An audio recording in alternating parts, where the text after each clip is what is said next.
Bienvenue à tous pour le webinaire Visiatif PLM Focus BE de ce matin. Je me présente, je suis Benoît Frein, je suis business leader chez Visiatif sur les offres PLM pour la France. Et ce matin, nous sommes trois à vous accompagner et à animer cette réunion. Jérémy Reich, je te laisse te présenter. Oui, donc bonjour à tous, Jérémy Reich, moi je suis business consultant chez Visiative et donc je vais faire la présentation de ce matin. Je vais animer le webinaire justement sur la partie technique autour du bureau d'études avec Visiative PLM. Et Agathe Joly, je te laisse te présenter. Oui, merci Benoît. Bonjour à tous, Agathe. Je suis au marketing chez Visiative et donc j'accompagne Benoît et Jérémy dans le déroulé de ce webinaire. Merci à tous les deux d'être là. Donc, on va commencer dès à présent le webinaire. Vous êtes extrêmement nombreux ce matin et nous sommes très heureux de vous accueillir. Et en tout cas, ça montre, vu le monde qu'il y a ce matin, ça montre que la data, la gestion de la data des bureaux d'études est extrêmement importante et capitale pour l'entreprise industrielle. Donc, Jérémy, je te laisse commencer pour la présentation. Oui, ok, merci. Donc, on va effectivement vous présenter ce matin Visiative PLM avec une orientation donnée autour de la gestion des données du bureau d'études. Donc, un rappel pour démarrer sur ce que c'est que Visiative PLM. Donc, Visiative PLM, on est sur une solution plateforme centralisée qui va permettre de gérer l'ensemble des données et des fichiers techniques de l'entreprise. Et pour cela, on ne va pas les organiser sous forme de structure documentaire classique type Windows, avec dossier sous dossier. On va les organiser sous forme d'objets et de relations. Donc un objet, ça peut être justement un document CAO, enfin une pièce mécanique, un plan, mais ça peut être aussi une note de calcul, une spécification technique, ça peut être un produit, un projet. Ouais, donc il y a tout un tas d'objets différents qu'on va gérer dans le système, et ces objets sont reliés entre eux, ce qui va me permettre de facilement pouvoir mesurer les impacts d'une modification, notamment sur un objet et sur toute la documentation, sur toute la donnée qui va être reliée à cette demande de modification. Donc Visiative PLM, pour rappel, c'est une solution aujourd'hui qui est packagée avec, on va dire, 4 grandes briques fonctionnelles, hein. Une partie sur la gestion documentaire. Donc on retrouve toutes les fonctionnalités classiques d'une gestion documentaire, c'est-à-dire la centralisation de l'ensemble des documents de l'entreprise, la sécurisation de ces données, l'accès en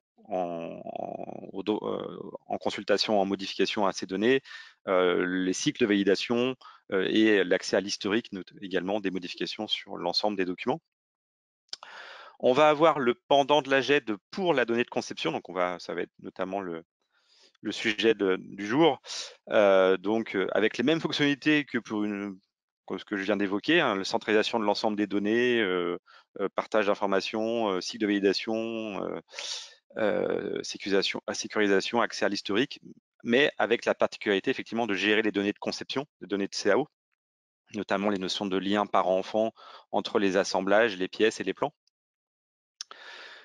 Troisième brique fonctionnelle, on va dire, c'est la gestion des nomenclatures et des variantes de nomenclature associées aux produits. On va évoquer dans ce matin notamment la notion de ce qu'on appelle la CAD-BOM, la IBOM, pour ceux à qui ça parle. On refera un petit focus là-dessus, mais on va beaucoup plus loin que ça, effectivement, dans Visiative PLM avec la gestion de variantes de nomenclature produits, finalement. Et enfin, la quatrième brique sur la gestion de projets industriels, où je vais pouvoir piloter mon projet de développement produit, découper ça sous forme de phases et gérer ça dans un diagramme de Gantt et bien évidemment surtout piloter l'ensemble des livrables associés à mon projet. Donc voilà un petit peu ce que c'est que Visiative PLM. Et bien évidemment, la solution va être capable de communiquer avec tout l'écosystème informatique de l'entreprise, que ce soit des outils liés à la production, à la planification, aux ERP bien évidemment et au CAO. Et pour cela, on dispose de connecteurs standards, donc natifs, notamment vous allez le voir dans les présentations avec différentes CAO, Avec certains ERP aussi, nous avons des partenariats avec des connecteurs avancés. Et puis avec toutes les autres solutions, finalement, on dispose de tous les moyens de communication traditionnels qu'on peut retrouver sur des solutions informatiques pour échanger de la donnée. Donc à la fois pour pousser de la donnée, donc alimenter un ERP par exemple, mais également récupérer des données de n'importe quelle solution qui viendrait alimenter Visatif PLM. Donc la solution est ouverte et permet la communication. Un petit focus sur justement cette notion d'objet, de lien. Et donc on va se mettre dans le scénario où on est concepteur, fabricant finalement de produits qui ici qui est un vélo électrique. Donc si on regarde effectivement ce qui va définir mon produit, on a toute la partie nomenclature, lien de composition. Donc c'est tous les éléments qui vont constituer mon produit en termes de listing de pièces et de nomenclature. Donc ça peut être des composants mécaniques, mais également électriques, électroniques. Toute la partie batterie notamment, ici, va être définie par des composants électriques, électroniques. Mais en réalité, mon produit n'est pas défini que par ces éléments-là. On retrouve tout un tas d'autres éléments, donc notamment toute la documentation associée, que ce soit bien sûr des plans, mais des documents marketing, commercial, des notices, des specs techniques qui vont définir mon produit et qui sont tout aussi importants que les plans. On va pouvoir également gérer comment mon produit va être fabriqué, donc que ce soit en termes de gamme, d'opération, d'outillage associé à la fabrication de mon produit. Et puis, je vais devoir valider ou certifier mon produit avec des documents techniques type procédure, certificat, jeu d'essai, et ainsi de suite. Donc là, on a bien une vision complète de l'ensemble des données qui vont, on va dire, définir, graviter autour d'un produit. On constate évidemment que toutes ces données sont créées par des services différents dans l'entreprise, avec des besoins différents, avec des gestions différentes. La gestion du cycle de vie et de la validation d'un composant mécanique type le cadre de mon vélo ne sera pas la même que le cycle de validation d'un document marketing associé à mon produit, par exemple. Voilà, donc on pourrait imaginer plein de fonctionnements différents. Mais par contre, tous ces métiers vont devoir collaborer, devoir travailler sur des données qui sont partagées et qui sont entre guillemets centrées sur le produit, le projet, l'affaire, peu importe le terme qu'on utilise pour l'élément central entre guillemets, qui est ici mon vélo électrique. L'intérêt de Visatif PLM, ça va être effectivement de pouvoir gérer toutes ces données-là et de faire en sorte de gérer la vie de mon produit, donc notamment lorsque je vais avoir des évolutions à prendre en compte. Là, on se met dans un scénario où on a une nouvelle norme qui arrive sur le marché autour de la batterie. Cette norme sera par exemple applicable au 1er janvier 2025. Donc moi, je vais devoir continuer à faire évoluer mon produit, la version actuelle de mon produit, parce que peut-être que on continue justement à vendre cette version-là et on doit la faire vivre, on doit faire de la maintenance sur ce produit. Mais je vais devoir aussi anticiper et travailler sur la nouvelle version de mon produit qui va respecter cette nouvelle norme. Et donc, je vais pouvoir gérer une évolution de mon produit, une version 2, par exemple, de mon produit ici, avec tout un tas de données qui seront communes à la version 1 et la version 2, et puis tout un tas de données qui vont évoluer, notamment, alors on a pris l'exemple ici sur la nomenclature, mais c'est vrai pour tous les autres types d'éléments. Et donc, je vais avoir une nomenclature qui va être, on va dire, adaptée pour la version 1 de mon produit, puis je vais avoir une nouvelle version de ma nomenclature, avec là aussi tout un tas de composants identiques et des composants qui vont évoluer. Ce qui va être intéressant, c'est que effectivement, je vais être capable aussi de piloter et de gérer la donnée, soit sous forme de version 1, version 2, version 3 de mon produit, soit à date. Et donc, je vais pouvoir notamment dire, affiche-moi la nomenclature effective justement au 2 janvier 2025, quand cette nouvelle norme sera applicable. Je vais pouvoir effectivement avoir cette vue-là aussi de ma donnée. Donc voilà un petit peu ce que c'est que Visatif PLM. Effectivement, ça va être de gérer toutes ces données-là, de gérer tous ces liens entre toutes ces données et faire en sorte que l'ensemble des collaborateurs de l'entreprise puissent collaborer autour de ces données. N'hésitez pas à poser des questions dans le chat, hein, on tâchera d'y répondre en fin de session, même si on ne pourra pas répondre à toutes les questions. Mais n'hésitez pas surtout à poser vos questions dans le chat. Hein. Oui, bien évidemment. Donc voilà, pour résumer, les gains qui vont être proposés grâce à Visitif PLM, effectivement, c'est de centraliser l'ensemble des données techniques, gérer le cycle de vie complet de vos produits, d'automatiser tout un tas de processus industriels et de faire en sorte d'avoir une continuité numérique, d'avoir une connexion avec l'ensemble de l'écosystème informatique de l'entreprise, que ça va justement de la phase de conception à la production avec le RP notamment. Et donc effectivement, on retrouve bien toute la chaîne de création de valeur, de la création, encore une fois, à la production, à la vente et à la maintenance de notre produit. Alors, je reviens justement sur cette notion de chaîne numérique et pour bien positionner la solution et puis le cadre de cette présentation. Donc là, on présente un schéma de la chaîne numérique, encore une fois, qui va de l'axe de la conception à la production. Et on met un focus notamment sur les données de conception et les données de conception, on va dire mécanique, ici la CAO. Donc le PLM, comme vous le voyez, il vient se positionner bien évidemment entre la CAO et le RP pour gérer tout l'ensemble des données de conception, la partie développement produit et l'industrialisation, avec effectivement une frontière qui va s'adapter en fonction de la typologie d'entreprise, mais également des capacités des solutions pour adapter effectivement la frontière entre le PLM et le RP. Petite remarque effectivement sur cette différence entre le cas numéro 2 et le cas numéro 3. Aujourd'hui, les outils de CAO disposent de fonctionnalités type ce qu'on appelle PDM, de gestion de données de conception, qui se limitent effectivement aux données de conception et donc ce qu'on a représenté dans la CAO, donc ce qui veut bien, ce qui ne définit pas tout le produit. Encore une fois, dans un produit aujourd'hui, il n'y a pas que de la mécanique, il n'y a pas que ce qui est représenté dans la CAO, il y a de l'électronique, il y a du software, il y a de l'électrique et tout un tas d'autres éléments non représentés. Donc le PDM va se limiter effectivement à ce qu'on va gérer dans la CAO et Visiatif PLM va pouvoir travailler soit directement avec la CAO en natif, mais également avec, dans le cas des solutions qui disposent de PDM, enfin, d'une solution de gestion type PDM, va pouvoir s'appuyer directement aussi sur le PDM de l'outil. Donc la connexion entre guillemets entre Visiatif PLM et la CAO peut passer ou pas selon les cas, selon les différentes CAO du marché finalement, par l'intermédiaire d'un PDM. On voit ici dans la partie inférieure de l'écran la notion de nomenclature, les variantes de nomenclature produit. Donc, encore une fois, je vais faire un petit focus là-dessus. Donc un produit dans sa vie, dans l'entreprise, dans son cycle de vie dans l'entreprise, effectivement, est représenté sous différentes formes, entre guillemets, sous différentes nomenclatures.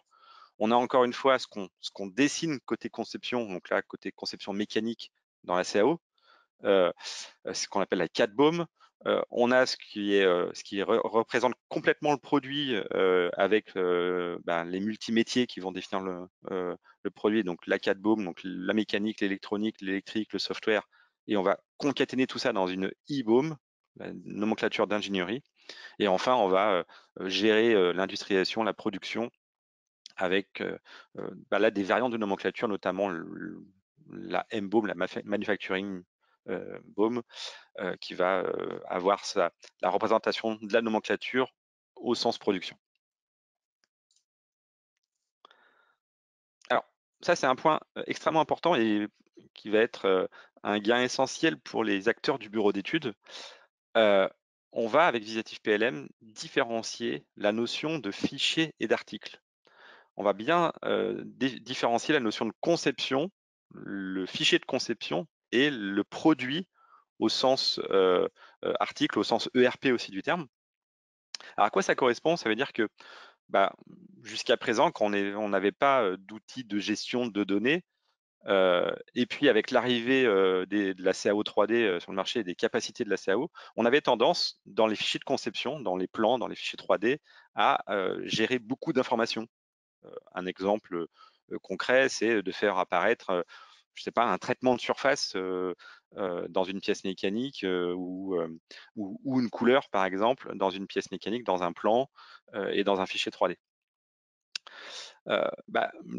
Ça, on le faisait effectivement, ça permettait de piloter cette information-là. Le souci, c'est que ça veut dire qu'à chaque fois que je vais vouloir faire évoluer cette information de traitement de surface ou de couleur, par exemple, notamment parce que mon fournisseur de peinture évolue ou ma couleur elle est faite en extérieur et c'est des sous-traitants et ils changent ces produits, ou alors tout simplement je vends la même pièce dans plusieurs couleurs différentes et ajouter une nouvelle couleur.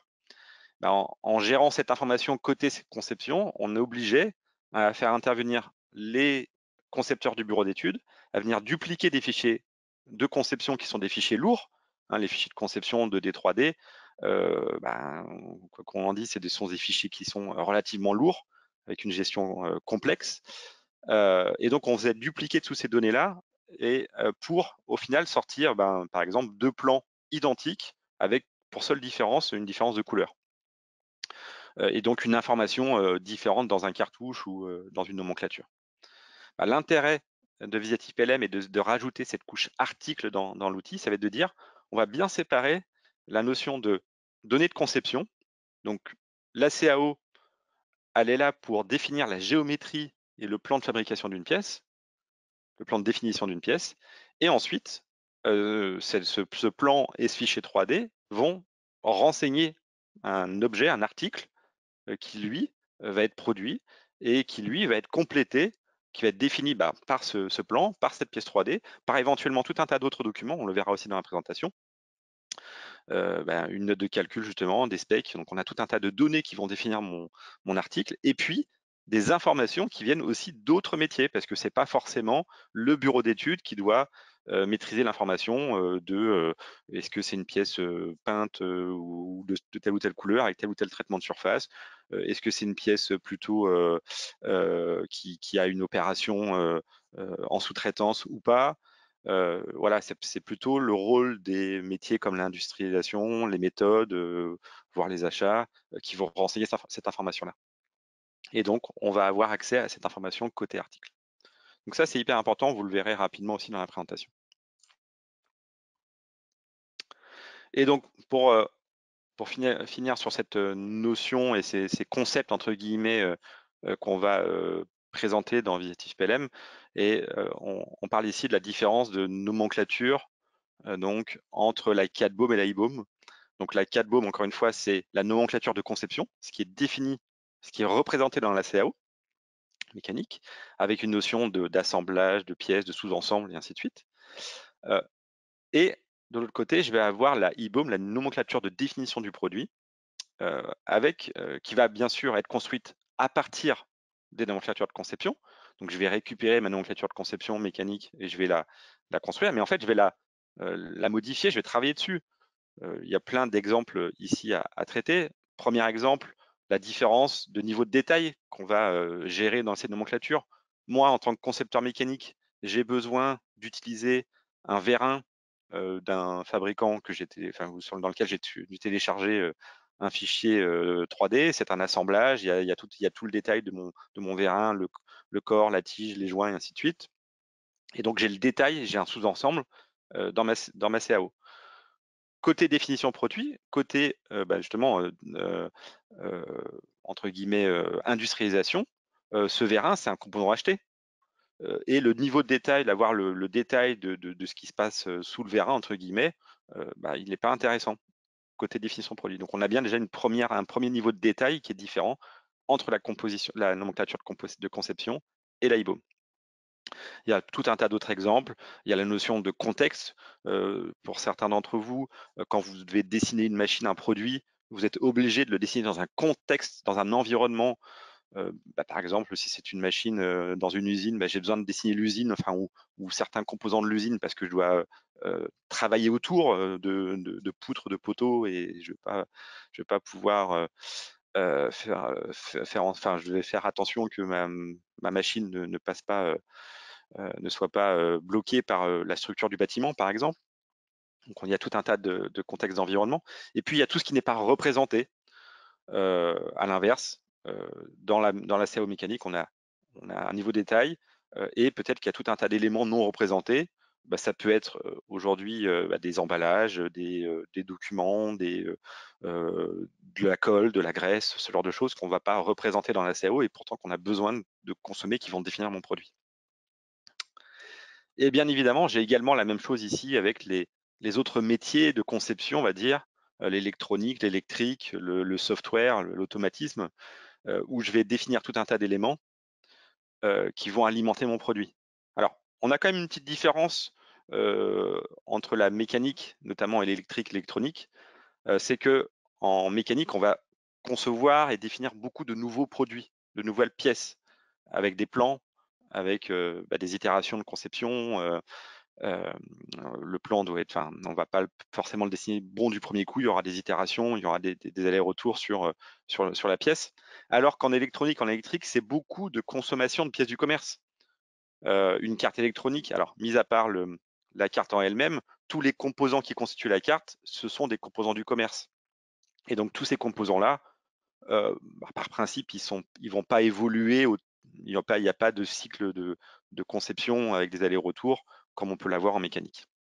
Donc finalement, on a une problématique qui est un peu plus simple côté conception électrique et électronique vis-à-vis de ce qu'on peut retrouver dans la mécanique, bien évidemment. Mais au final, il faut fusionner toutes ces nomenclatures-là pour définir mon produit complet et donc ma e-boom. Et donc, pour terminer là-dessus, effectivement, on a bien la différence aussi entre, d'un côté, les fichiers de conception, hein, si je reviens au slide d'avant, les fichiers de conception qui vont constituer ma nomenclature de conception, ma CAD-BOM, et ma liste d'articles auxquels on va rajouter tout un tas d'éléments, des notices, des specs, des plans, des notes de calcul, des données, par exemple, un dossier ELEC ici, et tous ces articles-là vont définir mon produit. Donc voilà un petit peu pour le côté, on va dire, théorique, côté positionnement et comment on va gérer la donnée dans Visiatif PLM. Et maintenant, on va venir se projeter et présenter un petit peu l'utilisation du produit et l'interface pour notamment les utilisateurs bureau d'études. Alors, si on fait ce focus-là, Visiatif PLM sur le côté bureau d'études, premièrement, ça va répondre aux besoins des concepteurs. Donc, on a dit bureau d'études, R&D, pré-études, faire en sorte de gérer des données techniques. Donc, encore une fois, des données de conception, mais pas que. Avec la capacité de gérer multiples CAO. Donc, ça peut être plusieurs CAO mécaniques au sein d'une même entreprise ou des CAO mécaniques électriques, par exemple, avec en natif des connecteurs pour la plupart des CAO du marché. Sur la présentation d'aujourd'hui, vous allez voir SolidWorks et Solid Edge, mais bien sûr, on dispose de tous les autres connecteurs, Creo, Katia, Inventor, ce genre de choses. Même chose pour les CAO électroniques, justement, avec notamment SolidWorks Electrical, C-Electrical, ePlan, par exemple. Donc, pour les concepteurs bureau d'études, l'objectif, l'intérêt de la solution, ça va être de gérer ces données de conception, effectivement, ces données multiples, de gérer des nomenclatures. Donc, après, en fonction de la typologie d'entreprise, le concepteur va s'arrêter à la CAD-BOM ou va aller jusqu'à la IBOM, la nomenclature d'ingénierie, faire la gestion du cycle de vie, et puis bien évidemment gérer les évolutions, gérer les modifications, avec toute la gestion des modifications, le pilotage de ces modifications et de la documentation associée. Et donc, je vais vous proposer de présenter la solution ici avec notamment l'interface vue du bureau d'études. Donc, on va le voir d'ailleurs juste plus tard. Comme vous l'avez compris, Visiatif PLM va adresser tout un tas de profils différents dans l'entreprise et on va disposer d'interfaces différentes, on va dire, en fonction du profil. Et donc, la première interface qu'on présente, c'est justement le complément à la CAO, donc, qui nécessite effectivement d'avoir la CAO sur son poste et un complément qui va permettre de gérer toutes les données de conception. Donc, c'est ce qu'on va voir dans cette première vidéo. Donc, je me retrouve ici sur l'interface, justement, vue bureau d'études de Visatif PLM, où je vais accéder à la donnée par de la recherche. Donc, j'ai une zone de recherche dans la partie inférieure ici, et je vais pouvoir retrouver des données de conception, des assemblages, des pièces, des sous-ensembles, des projets, par exemple ici. Si j'ouvre un sous-ensemble, je vais avoir accès à une fiche d'information qui va définir mon produit. Et puis, je peux aussi accéder à la donnée par des favoris sur le bureau. Donc, je vais retrouver ici une carte d'information qui va détailler l'ensemble de la définition de mon produit, ici, de mon assemblage. Je vais pouvoir directement charger ça dans ma CAO. Alors, la présentation ici, vous allez le voir, elle est faite avec SolidWorks, notamment, mais on parlera après de SolidEdge, par exemple. Et là, l'utilisateur, au moment du chargement, va pouvoir choisir sur quoi il veut travailler. On ne va pas vouloir travailler complètement sur tout l'assemblage. Moi, je travaille uniquement sur l'assemblage de tête et certains composants. Et on a vu par cette notion de verrou que certains composants, d'ailleurs, sont en cours de modification par des utilisateurs autres de l'entreprise. Et donc là, je vais ouvrir ça côté CAO, en l'occurrence ici SolidWorks. Donc, j'ai mon assemblage ici en conception et je vais vouloir, dans le scénario ici, venir compléter et rajouter des composants pour voilà, ici gérer l'assemblage du mécanisme. Donc, on va venir utiliser les fonctionnalités classiques de la CAO. Je vais faire un fichier nouveau et créer la pièce de connexion. Donc, on a zappé ici toute la partie dessin de la pièce, évidemment. Et puis, en fin de conception, je vais définir toutes les propriétés de ma pièce, ma désignation, ma codification, via des masques de saisie ici. Une fois que ma pièce est créée, je vais créer sa mise en plan et puis récupérer toutes les informations, la codification associée. Je vais vouloir sécuriser mon travail et donc partager mon travail avec mes autres collègues et je vais passer par une fenêtre de rangement. Voilà. Donc, je passe par cette fenêtre de rangement où je vais pouvoir avoir notamment la création automatique de documents neutres type STEP, PDF, DXF par exemple. Ma pièce et mon plan sont créés et rangés dans le système. Je vais venir maintenant compléter mon assemblage et donc assembler la pièce ici dans ma CAO. Alors là aussi, on a zappé rapidement, on va dire, toute la phase de conception. On est pure conception, pure CAO. On va notamment passer par des composants de bibliothèque. Ça, c'est un point intéressant parce qu'on souhaite retrouver des composants et on a une structure de bibliothèque classique avec une organisation qui vous est propre, qu'on va pouvoir récupérer dans Visatif PLM et intégrer ça pour gérer vos assemblages. Une fois ma conception est finie, je valide ici mon assemblage complet et je viens effectivement renvoyer tout ça à Visatif PLM. Donc, je viens faire une notion de rangement. Je vois qu'ici qu'on va faire un remplacement. On prend pas de version parce qu'on est en phase de création. On n'a pas encore évoqué la notion de statut, mais on va y venir juste après ici. Et puis, on voit que les pièces, en l'occurrence que j'ai rajoutées, la pièce précédemment et la vis existaient déjà dans le système. Donc, il n'y a pas de création d'objets, pas de création de nouvel élément côté Visatif PLM. On a juste finalement mis à jour un assemblage qui était en phase de création. Voilà un petit peu pour un premier scénario de création.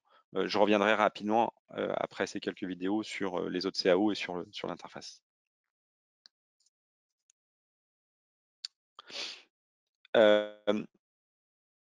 Une fois que ma donnée est créée, je vais pouvoir également ranger tout un tas d'autres documents. Notamment ici, on a une note de calcul sur la pièce qu'on vient de dessiner. Et Visatif PLM, on va disposer d'un connecteur Office qui va me permettre de venir ranger directement les documents, ici ma note de calcul, sur Visatif PLM. On retrouve un point important ici, cette notion de classe. Je vais mettre une petite pause, pardon, ici. Cette notion de classe qu'on n'avait pas effectivement évoquée dans la 3D. Comme je vous le disais tout à l'heure, dans Visatif PLM, on va organiser la donnée non pas par dossier, sous-dossier, mais plutôt par classe d'objet, par type d'objet. Et là, on voit bien, lorsque je vais créer un document, je vais pouvoir dire quel type de document je crée. Alors, pour de la donnée CAO, on y a passé rapidement, on ne l'a pas fait attention, mais on avait des pièces mécaniques, des pièces du commerce, des sous-ensembles. Donc, c'est des classes d'objets différents, avec pas les mêmes cycles les cycles de gestion. On ne va pas gérer de la même façon une pièce du commerce et une pièce sur plan. C'est pareil ici pour les documents. Et donc là, quand je crée un document, j'ai tout un tas de types de documents différents qui auront chacun leur gestion, leurs métadonnées associées et leur cycle de validation. Donc en l'occurrence ici, je vais créer mon document et je vais choisir un document d'étude. On va me demander de renseigner une fiche d'information. Donc ça correspond à la fiche d'identité qu'on a vu rapidement aussi sur le fichier 3D. Donc pareil pour un document ici. Je vais pouvoir rattacher ça, typer mon document, rattacher également mon document à une notion de projet. Alors c'est pas dans la présentation du jour cette structure projet, mais bien évidemment, on l'a vu, c'est une capacité de gestion côté Visatif PLM ici, et mon document est rangé dans le système. Je vais pouvoir maintenant, d'ailleurs, oui, pardon, également ranger directement, si j'ai un document local sur ma machine, je fais un clic droit ranger, et de la même façon, je passe par cette fenêtre de rangement, fenêtre de création et gestion de mon document depuis l'explorateur Windows. L'exemple d'un PDF qu'on a reçu par mail, qu'on avait en local sur sa machine, on va pouvoir également le ranger directement via un clic droit sur l'explorateur Windows. Je reviens sur l'interface Visatif PLM. Je retrouve les documents, les objets que je viens de créer récemment, le document technique, l'aspect technique, ma note de calcul qui sont disponibles sur mon bureau. Et je vais pouvoir faire en sorte de rattacher, justement c'est là l'intérêt, de rattacher à mon article à la fois, hop, je vais mettre une pause aussi ici, à la fois on voit que mon article est défini, c'est ce que je vous ai dit tout à l'heure, par le composant mécanique. On voit ici la pièce du commerce avec toute sa définition, d'ailleurs qui est au statut validé, et puis justement l'aspect technique que je viens de rajouter qui va définir mon article. Donc là on voit bien l'intérêt, l'illustration de ce que j'ai évoqué tout à l'heure. On va bien séparer le fichier de conception, qui est le fichier 3D, on va dire, en l'occurrence ici qui est représenté par la pièce du commerce, et l'article qui peut être lui défini par tout un tas de documents différents. Voilà, ça peut être un ou plusieurs documents qui vont définir cet article. Donc on fait bien le lien entre les deux.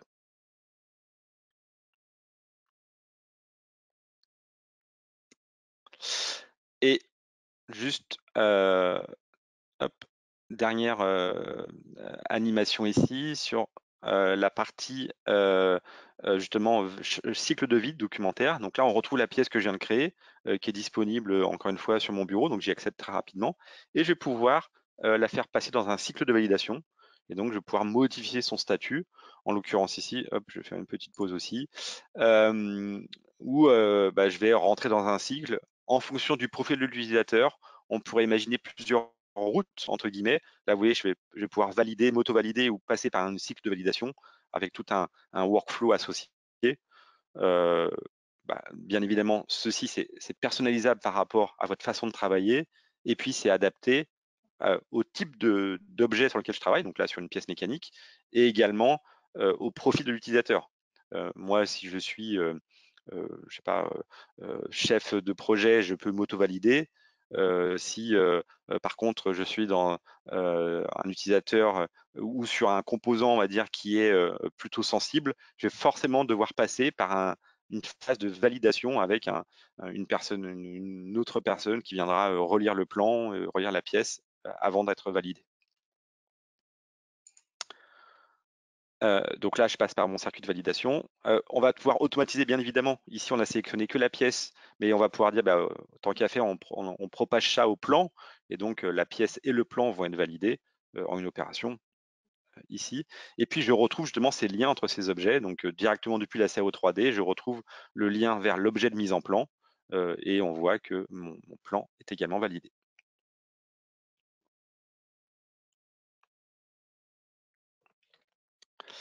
Donc voilà effectivement pour la partie conception.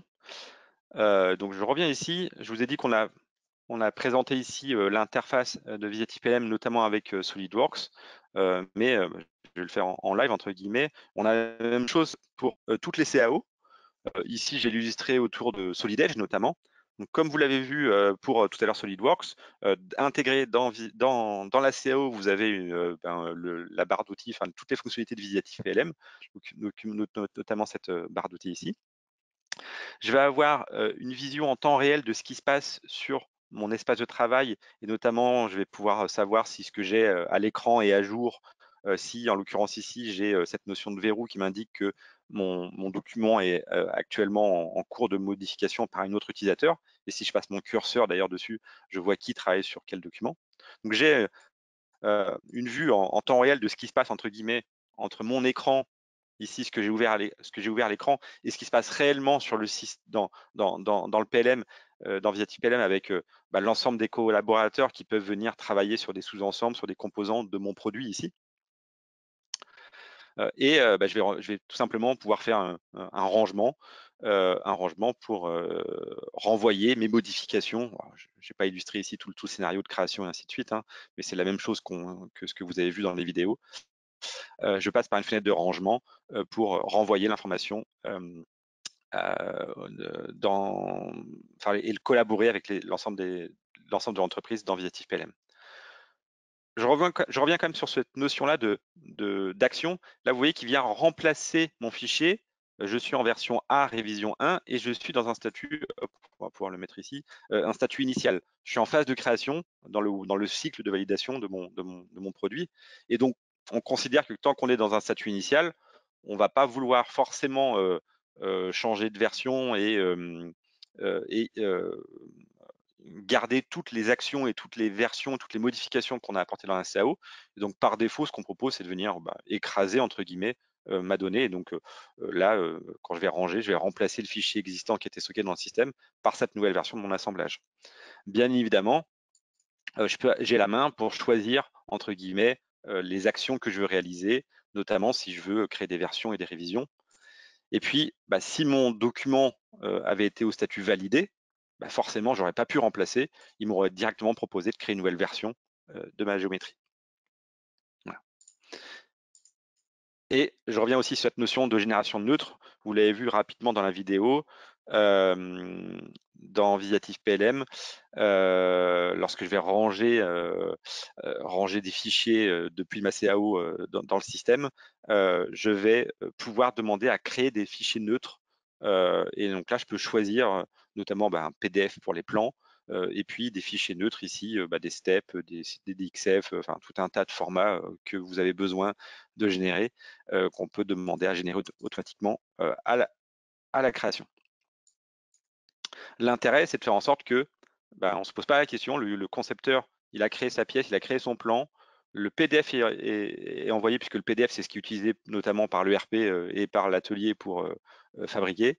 Donc déjà, on est sûr que le document, il est bien généré. Et puis, le document, le PDF, il vit en même temps que la pièce. Si ma pièce évolue, si je fais une modification, je prends une version, automatiquement, le plan est régénéré à la bonne version, au bon statut, et on est sûr que ce qui est utilisé par les achats ou l'atelier en termes de plan, c'est le bon plan à jour.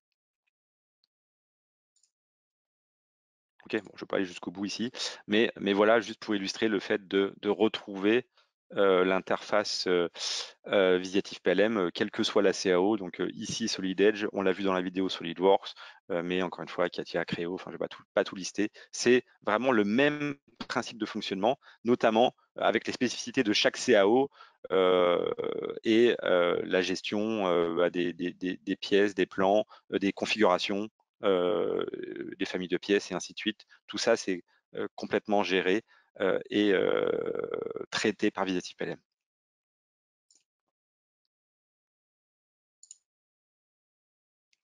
Alors, on a vu effectivement dans cette présentation le côté et l'intérêt de l'outil de Visiative PLM pour les utilisateurs bureaux d'études.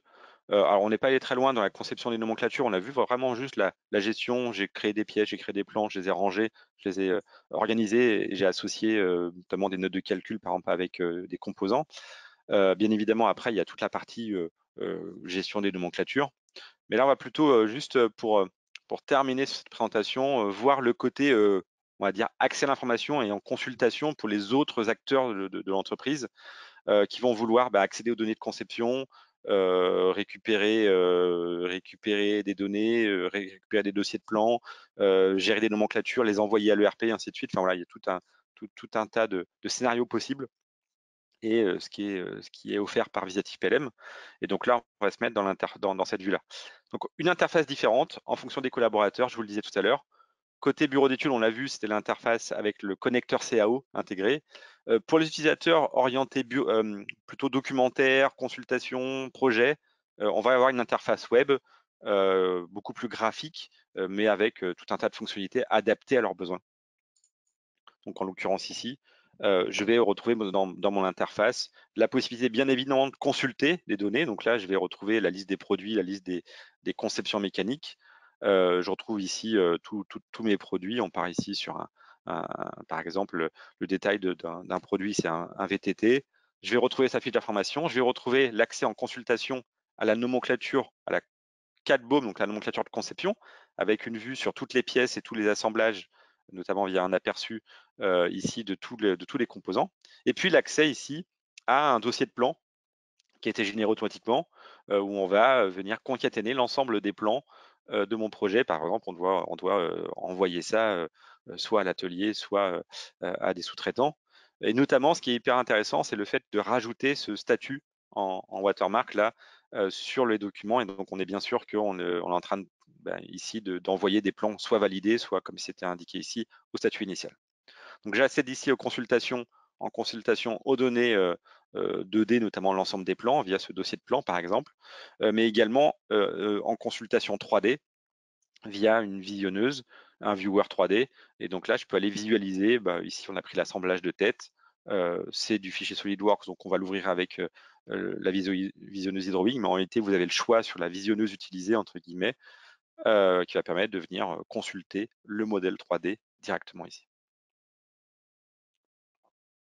Donc pour les utilisateurs non CAO finalement, ils vont passer par cette interface web qui est adaptée, simplifiée par rapport à leurs besoins, mais ils auront accès à l'ensemble des données du bureau d'études, que ce soit les plans, que ce soit les 3D, et puis ils pourront aussi intervenir, on ne l'a pas illustré ici, on n'avait pas le temps dans ce webinaire, mais ils vont pouvoir bien sûr intervenir, participer à un cycle de validation d'un plan, d'un document, d'un projet, rajouter leurs propres documents, des notes de calcul, des documents techniques ou autres, et gérer bien sûr l'ensemble du projet dans Visiatif PLM.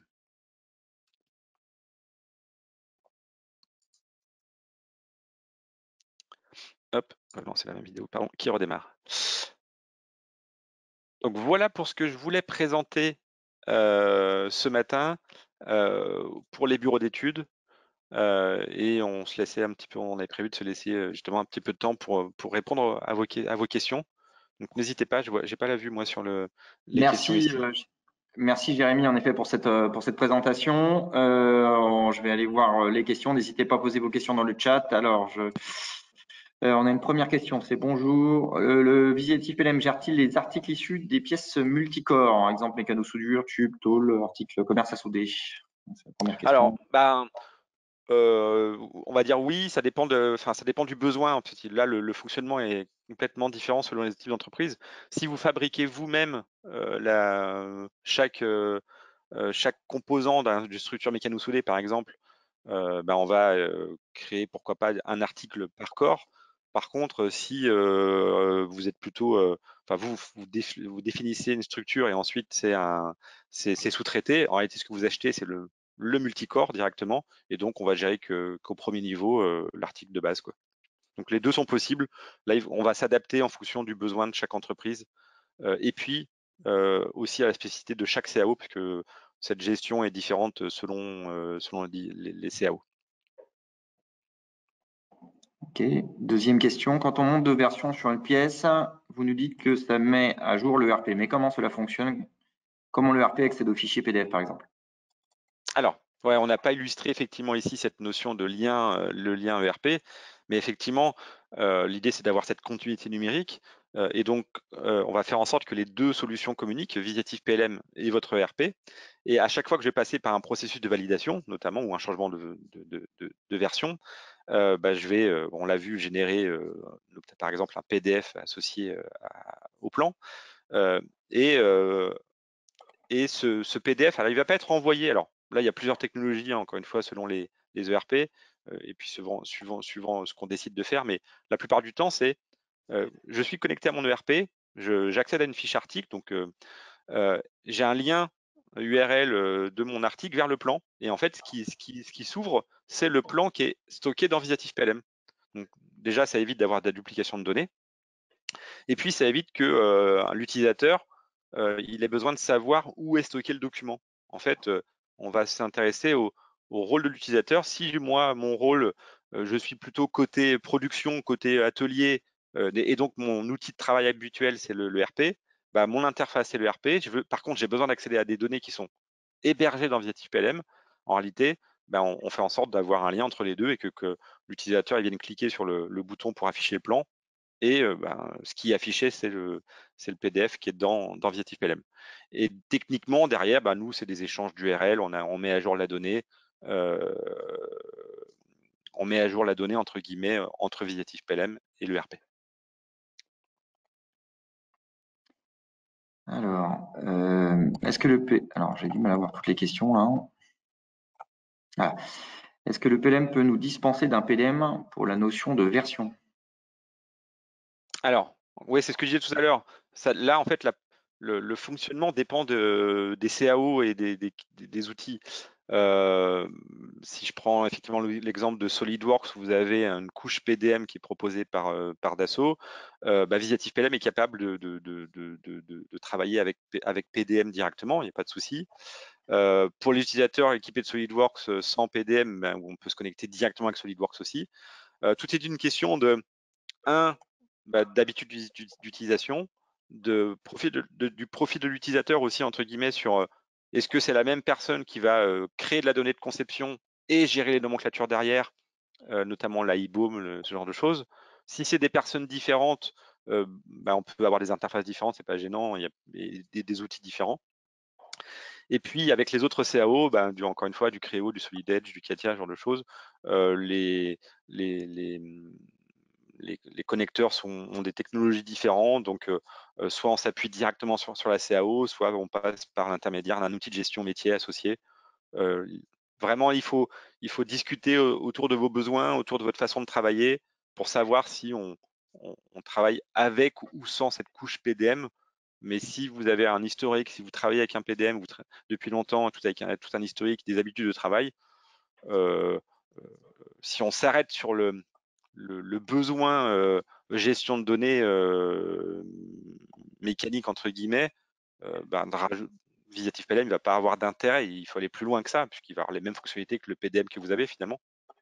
Donc, il faut effectivement voir l'intérêt sur toute la définition du produit, le multimétier, la gestion des projets, les workflows, les processus de change associés qui seront traités dans Visatif PLM, bien évidemment. Alors peut-être de compléter parce que c'était peut-être ça la question sous-jacente, que si vous n'êtes pas équipé de PDM, Visatif PLM, on peut le déployer sous un format PDM. Hein. On n'est pas obligé de déployer l'intégralité des fonctionnalités. C'est important de préciser. Oui. Est-ce compliqué de migrer d'une solution sans PLM vers ce PLM? Non, alors, c'est compliqué. Non, il n'y a pas de difficulté majeure. Et puis aujourd'hui, Visatif, nous, on a défini tout un tas de. La Visatif PLM, on le propose sous forme de package, donc pré-packagé, avec tout un modèle de données. Tout ce que je vous ai présenté, c'est des fonctionnalités standards de l'outil. Donc on a déjà une réflexion qui est basée sur l'historique de déploiement de la solution chez nos clients et sur leur retour d'utilisation. Donc on a une solution qui est éprouvée, qui est définie avec les bonnes pratiques sur l'utilisation des outils de PLM. Donc déjà, vous arrivez sur un outil avec tout un tas de mécanismes qui sont réfléchis et qui correspondent à vos besoins. Après, la difficulté, entre guillemets, c'est qu'est-ce que vous faites de votre existant? C'est toujours la question à se poser. Vous avez tout un historique de fichiers qu'on va vouloir gérer. Alors là, il y a plein de politiques différentes. Il y a le cas où vous êtes plutôt dans la machine spéciale, chaque machine est indépendante et du coup, on peut très bien dire, ok, à partir d'aujourd'hui, mes nouveaux projets sont gérés dans Visatif PLM et puis mes anciens sont sont gérés en dehors du système. Et si j'ai besoin de faire de la maintenance sur une ancienne machine ou faire de la récupération de machine, on va au fil de l'eau remonter les anciens fichiers dans le système, et donc on fera une reprise au fil du temps. Après, faire une reprise qu'on appelle Big Bang, de dire moi je souhaite mettre en place Visatif PLM et je veux que tout mon historique depuis mes 20 ans d'ancienneté soit remonté dans le système. Oui, là, clairement c'est compliqué parce que il y a justement votre historique, il a peut-être évolué, il y a peut-être plein de façons de codifier différents qui ont été générées dans le système. Est-ce que vos données sont propres? Et là, ça peut prendre du temps. Et en général, c'est pas ce qu'on conseille, mais ça peut être un besoin pour certains clients et on peut le traiter au besoin, entre guillemets. Et puis voilà, et en tout cas, dans tous les cas, nous, on dispose d'outils pour faire de la reprise en masse de données. Alors encore une fois, c'est pas automatique, il y a tout un tas de règles, il y a tout un tas de choses à vérifier quand je vais remonter des fichiers. Mais si toutes les données sont propres, on a des outils pour faire de la reprise en masse, notamment tout ce qui est bibliothèque de pièces, ce genre de choses. Ça, c'est très courant. On fait de la reprise en masse et on se retrouve avec toutes les données gérées dans le système, sans aucun souci. Comment sont gérées les alternatives dans l'ERP à chaque modification? Là, c'est très compliqué de répondre parce que ça dépend encore une fois des capacités des ERP, de la façon dont c'est géré côté ERP, et puis ce qu'on appelle les alternatives. Alors soit c'est des versions, soit c'est plutôt effectivement l'exemple des alternatives de couleurs, le même produit qui est vendu dans plusieurs couleurs différentes, ce genre de choses. Enfin, moi, là, sur ce sujet-là, il faudrait qu'on fasse un échange spécifique parce que, voilà, encore une fois, ça va dépendre de votre façon de travailler, de ce que vous appelez des alternatives, de votre ERP et tout ça. Mais en tout cas, pour répondre de manière globale, on est capable de faire en sorte de pousser l'information à l'ERP. Et si l'ERP gère des versions des alternatives, on va faire en sorte d'envoyer la bonne information et donc de créer ces alternatives-là. Si l'ERP ne gère qu'une seule version, on va toujours pousser la dernière version ou la dernière alternative, la dernière version à l'ERP et on sera toujours à jour. Voilà, il y a plusieurs réponses à ça. Est-ce que le PLM peut nous dispenser d'un PDM pour la notion de version? Oui, c'est ce que tu as déjà posé, non? Ah, je l'ai peut-être déjà posé, pardon. Ouais, donc, voilà. Le PLM permet-il de générer la signature physique de n'importe quel document géré par la GED? Alors, la signature physique. Alors, on parle de signature électronique. Il existe plusieurs niveaux de sécurité autour des documents, notamment de signature électronique. On a juste la notion de document avec un statut. On a le document où on vient imposer une signature, on vient imposer notamment, souvent le trigramme suffit ou le nom de l'utilisateur ou pourquoi pas intégrer, on l'a vu tout à l'heure, quand j'ai ouvert le dossier de plan, il y avait le statut du document qui apparaissait.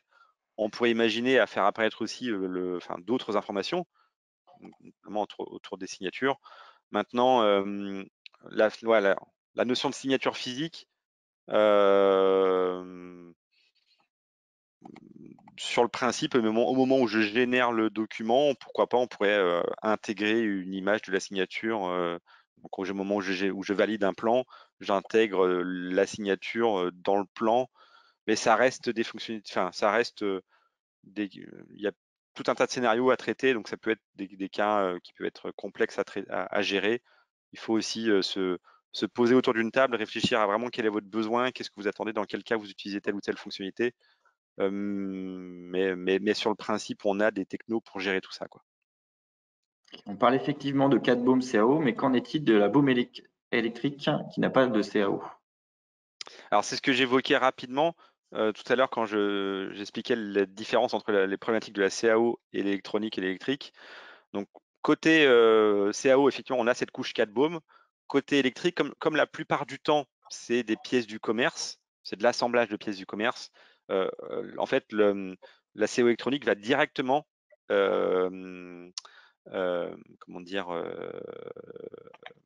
alimenter l'IBOM. Voilà, donc on a notre produit moi, je vais avoir mon connecteur, je sais pas, ePlans, Electrical, SolidWorks Electrical. Je vais récupérer la nomenclature de ma CAO électronique. Ça va me générer tout un tas d'articles, une liste d'articles justement avec un article pour chaque composant électronique, par exemple, et puis un article de tête pour la carte. Et cette carte électronique, je vais l'insérer dans mon produit. Voilà. Quels sont les connecteurs ERP disponibles? Alors, encore une fois, on a des partenariats avec certains ERP, notamment Sage et Divalto, dans lesquels on a co-développé avec les éditeurs des connecteurs effectivement avancés. Et puis, avec tous les autres CAO, on a des clients, tous les autres ERP, on a des clients qui sont équipés de ces ERP et on a les outils de communication. Mais par contre, effectivement, c'est juste au moment où on déploie la solution, on fait en sorte que les deux solutions parlent le même langage, enfin en tout cas échangent de la donnée de manière cohérente, mais on sait se connecter avec, quoi. Il n'y a pas de souci. Par contre, c'est pas ce qu'on appelle des connecteurs standards comme on le verrait pour les CAO, SolidWorks, SolidEdge, CATIA et ainsi de suite, ou pour les deux ERP avec lesquels nous avons des partenariats. Votre PLM peut-il fonctionner sur un serveur local ou est-il obligatoirement sur du cloud? Ah oui, effectivement, merci de poser la question parce que c'est un sujet qu'on n'a pas évoqué. Visiative PLM, c'est une solution qu'on appelle on-premise, donc on installe chez vous, donc sur une structure serveur ou sur du cloud privé, mais ce n'est pas une solution SaaS. Oui. Donc, Alors, y a-t-il aussi une passerelle ou viewer pour utilisateurs hors BE, mais avec consultation de données CO? Ouais, c'est ce qu'on a évoqué à la fin. Un utilisateur hors BE va avoir accès à l'ensemble des données 2D, 3D qui viennent du bureau d'études, les documents, donc via des viewers, via la vieweuse adaptée, parce que si je veux consulter la CAO, je vais avoir une vieweuse CAO. Si je veux consulter une carte électronique et donc le produit, le dossier carte électronique, je vais avoir un viewer adapté, par exemple. Est-ce que DraftSight peut être relié à VPLM? Oui, on peut effectivement gérer les fichiers DraftSight. Là, on n'a pas de connecteur spécifique pour DraftSight. Maintenant, comme on n'a pas les mêmes problématiques pour la CO3D, puisqu'on n'a pas cette notion de liaison parent-enfant, on va dire, entre les assemblages et les pièces, donc la connexion est plus simple. On va simplement stocker les fichiers de conception, les DXF, des WG dans le système. Est-ce un système d'abonnement ou licence fixe avec plusieurs rôles différents? Alors ça, c'est une question pour moi. Je vais la prendre. Ouais. Donc oui, Visiative PLM, ça fonctionne sous forme d'abonnement. Vous disposez, et uniquement sous forme de type d'abonnement. Vous disposez de deux types d'abonnements, un abonnement en contribution et un abonnement en consultation, avec des packs d'accès qui commencent à 5 pour les contributions et pour les viewers consultation, donc c'est des packs de 25.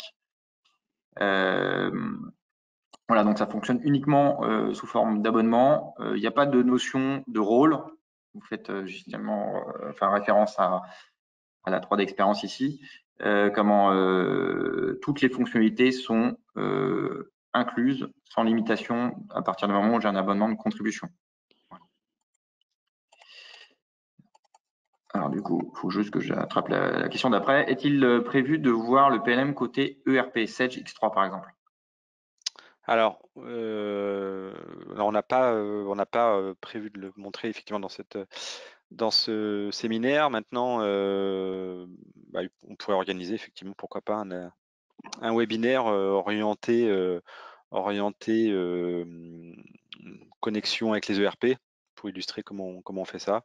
Ou pareil, encore une fois, ça peut être plus compliqué parce que les ERP ont tous des fonctionnements différents, mais on pourrait très bien imaginer, vous pourrez revenir vers nous pour qu'on organise une présentation, notamment du connecteur Sage, dans un contexte qui serait plus proche de ce que vous avez l'habitude de voir au quotidien chez vous, quoi. Est-ce que l'on peut donner l'accès à un sous-traitant à un plan via un lien URL au moment d'une commande? Alors oui, on a des possibilités faire ça.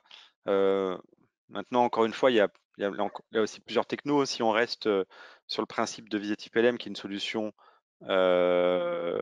déployée chez vous, si vous ouvrez l'accès à de la donnée qui est chez vous vers l'extérieur, il faut gérer toute la partie sécurité informatique.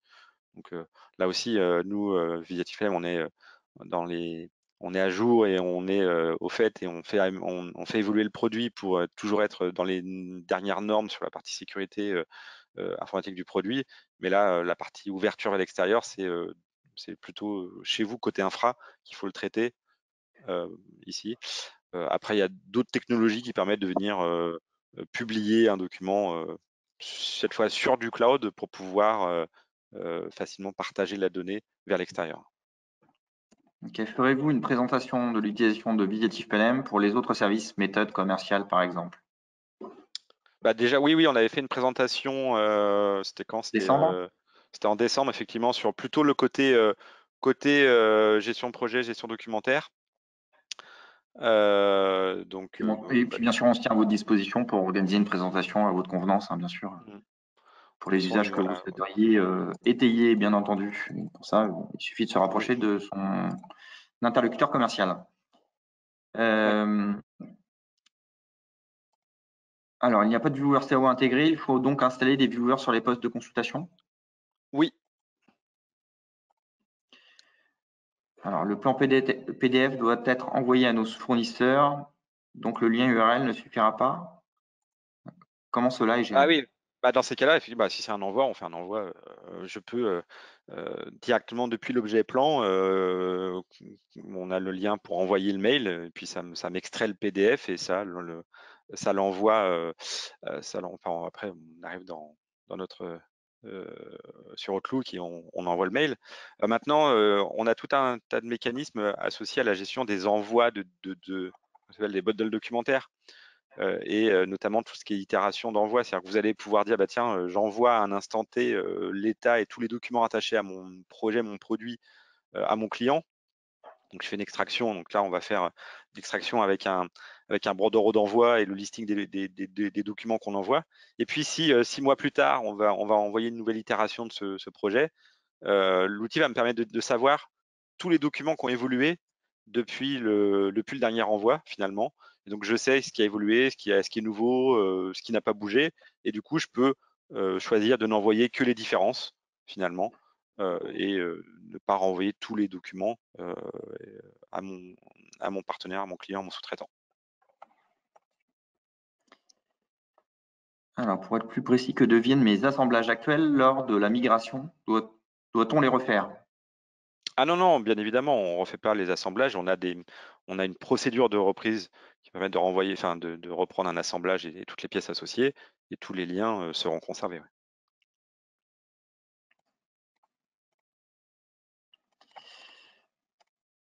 Y a-t-il des possibilités de migrer un coffre fort PDM Pro vers votre outil?